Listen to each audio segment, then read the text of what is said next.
I think in many ways the Galaxy S25 Ultra signifies the tech industry's acceptance that big changes are sort of done for the traditional smartphone factor, and the incremental upgrades and updates are probably going to be the way forward. But what's it like to live with for an extended period of time? Well, yeah, let's get into our long-term review of the Galaxy S25 Ultra. By the way, tap that subscribe button if you love long-term reviews and updates like this, especially if you find this video useful. Cheers. I'm certainly of the opinion that you can make changes for the sake of change, and Samsung is guilty of this as much as anyone in the mobile industry, but when the Korean company finds something that just works, there's no expense spared in doubling down. I've never really been enamoured with the Galaxy designs over the past few years. When we start to look at that, there is something a little bit utilitarian about a top tier Samsung phone. I definitely felt that way about the Galaxy S25 Ultra before launch and shortly after launch, at least until my device arrived in the mail, and within a few days, I have to say, I fell hook, line and sinker for this astute, beautifully crafted and ultimately gorgeous slab of glass and metal.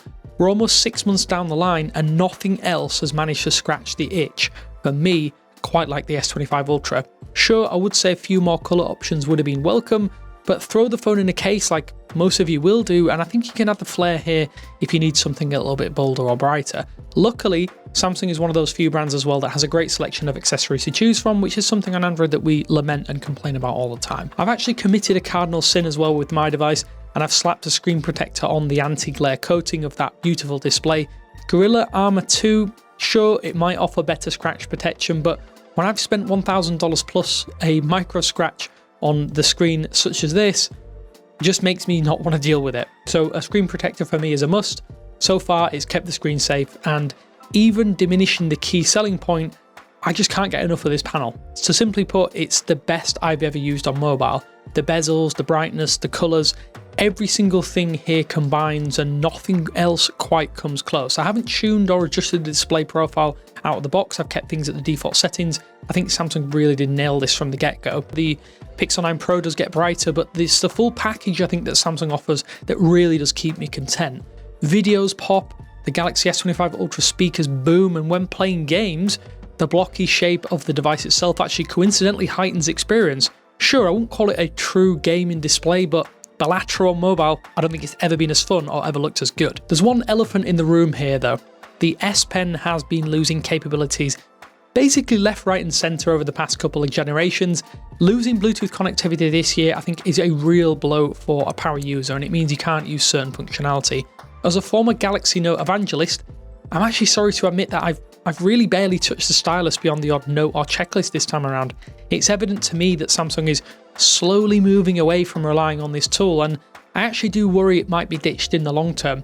Don't say I didn't warn you in that regard. So the hardware is genuinely fantastic, but I have to say it's more the software that keeps bringing me back more than anything else this year. I think it's tough to quantify why One UI 7 and the recent One UI 8 beta, which I have slapped on this device, have been so impressive to me thus far, but let me at least try and break it down. So speaking from a predominantly pixel person's point of view, the visuals have been a real breath of fresh air, and I don't say that lightly. While the early days of the switch away from TouchWiz to One UI I think were promising, I always felt that things were just not quite right for me, someone who prefers a clean version of Android. Material U though, at least since the launch back with the Pixel 6 series, it hasn't changed all that drastically, and while I like it, I found it was getting a little bit boring from a visual standpoint. So far, I will admit that the upcoming Material 3 Expressive update looks like it will usurp One UI 7 and One UI 8 for me, at least visually. That said, there's just so much that I now love about One UI, and I think you probably will too if you try this for the first time. For starters, one of those areas which I think has really impressed me is this split notification panel. It's grown on me as it kind of keeps things in unique columns or separate columns, and it doesn't congest my application pings.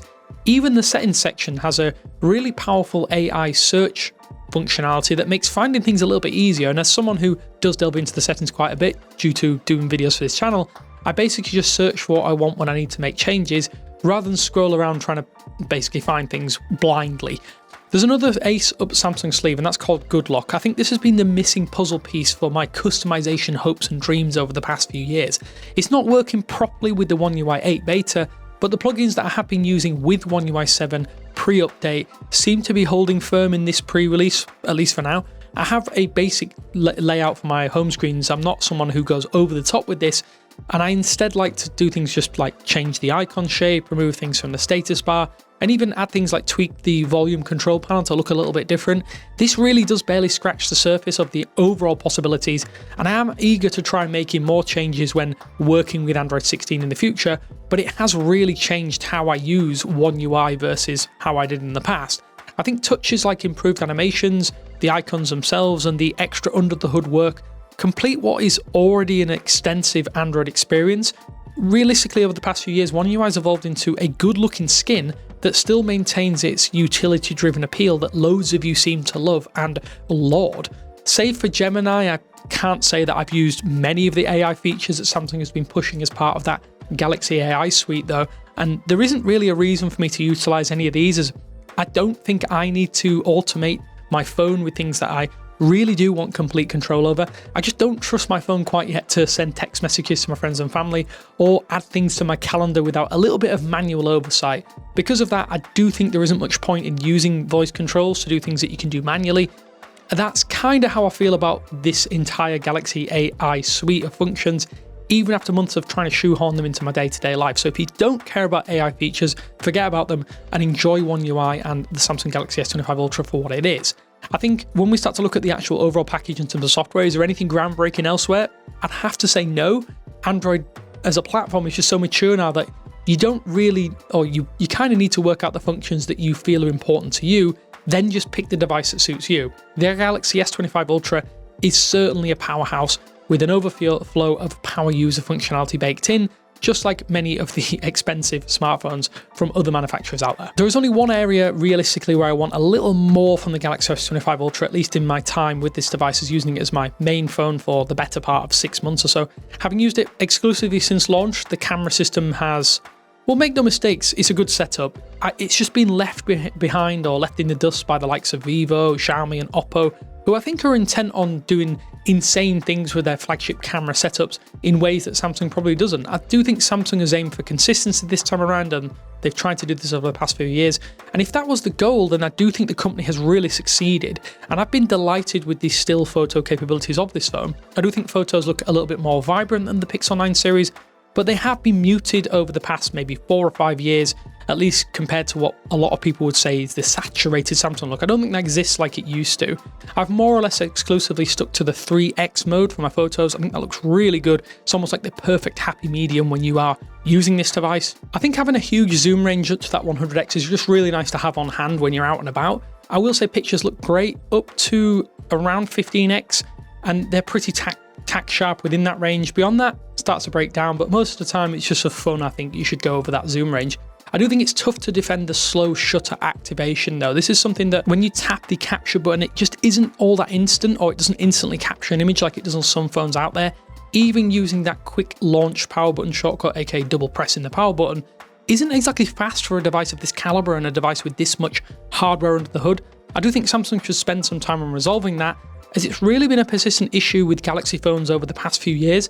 This, I think, is one of the very few weak points of what is still a solid and not massively upgraded system. I will, though, go ahead and defend the video quality. While I personally believe that the Pixel with its video boost produces the outright best video on Android, provided you're happy to upload your videos and wait for them to download, the Samsung Galaxy S25 Ultra is the best that I've tested with on-device processing at up to 8K resolution. That said, I haven't tested all of those high-end Chinese phones from other brands out there. I think a few updates have fixed some of the exposure problems with video on the S25 Ultra. The new smooth zoom works wonders, and in tandem with the addition of log recording, something I think is overdue on a lot of phones out there, it's about as comprehensive as it can get on mobile, and I will go out of my way to defend this time and time again. If you want a consistent, competent, and consistent, that's the best way I can describe it, camera system, go for the S25 Ultra. I also have never had a single issue with the Galaxy S25 Ultra when it comes to its overall lifespan. I've been so impressed by the standby time of this phone, even after half a year of use. I think it's just a reliability that I can effectively bank on. And in recent weeks, I have been playing with the performance profile after someone made me fully aware of it. I was aware of it, I just hadn't used it all that often. I've been using this to try and eke a little more lifespan, although that seems a bit silly given how consistent it has been. And I think I might have stumbled on a little bit of a device hack here. Using the light performance setting, I can't honestly say I've noticed any dips in usability and smoothness, while the CPU gets clocked down to that 70 to 75% ratio, it means that, at least theoretically, you should get greater lifespan without taking a major performance hit. And the best thing about this is that it doesn't affect the gaming mode, so it's worth test driving for yourself if you've had some battery longevity concerns. But for me, this seems to have given me an extra hour or so of screen on time without actually making much difference to the overall performance.